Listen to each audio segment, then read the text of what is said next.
My name is Paul Hopkins and I'm from Birmingham Sight Loss Council. What does being a Sight Loss Council volunteer mean to you? I think a lot of people will say that volunteering is about what they get out of it, and of course that's true for me. I've definitely done things with Sight Loss Council that I might not have done beforehand, but I think for me it has to be about giving something back. You know, I'm middle-aged now, I guess, and had a lot of lived experience as a blind person, and just felt that I do absolutely have something to give back, and being able to give it in a structured way and in a way that makes the biggest difference, I think, is why I do it. That's the main reason. Tell us about a Sight Loss Council project that you've been involved with. In March, we held an in-person VI forum event, and I think that was the first one since lockdown sort of came and went. So it was a really important event, and I think a step of faith to some extent for the Sight Loss Councils and TPT, Thomas Pocklington Trust,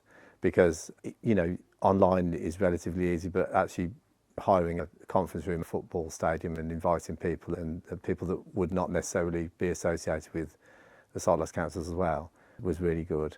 And I was one of the speakers for that, so I spoke about life during lockdown, with the situation where my first guide dog died during lockdown, and getting this new one that you may be able to see down here. So that was quite a lot of life going on in a relatively short amount of time, but able to share those experiences with other people and with other people doing other presentations. So looking at how we're going to get back to living life again, really, in the way that we used to.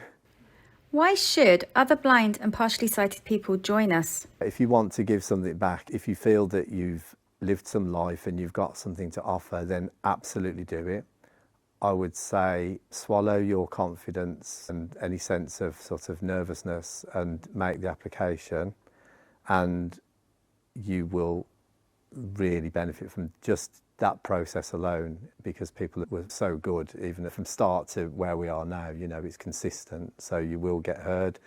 I think the other thing I would say is that you've absolutely got something to offer. Like, never think that you don't have anything to offer, because just living your life every day as a vision impaired person, you are going to have picked up some hacks, some life hacks.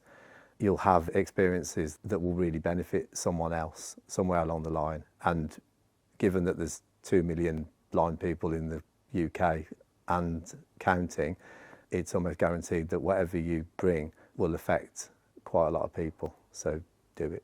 Join our community. I think just come and be part of the crowd, really. It's driven sort of situation. You know, the councils are not just sitting there like not doing anything. You know, there's lots and lots of things to get involved in, lots of things to get your teeth into, and I would highly recommend that you make that first step and come and join us. Join us and become a Sight Loss Council volunteer.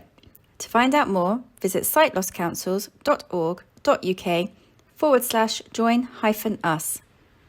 Sight Loss Councils and Thomas Pocklington Trust logos.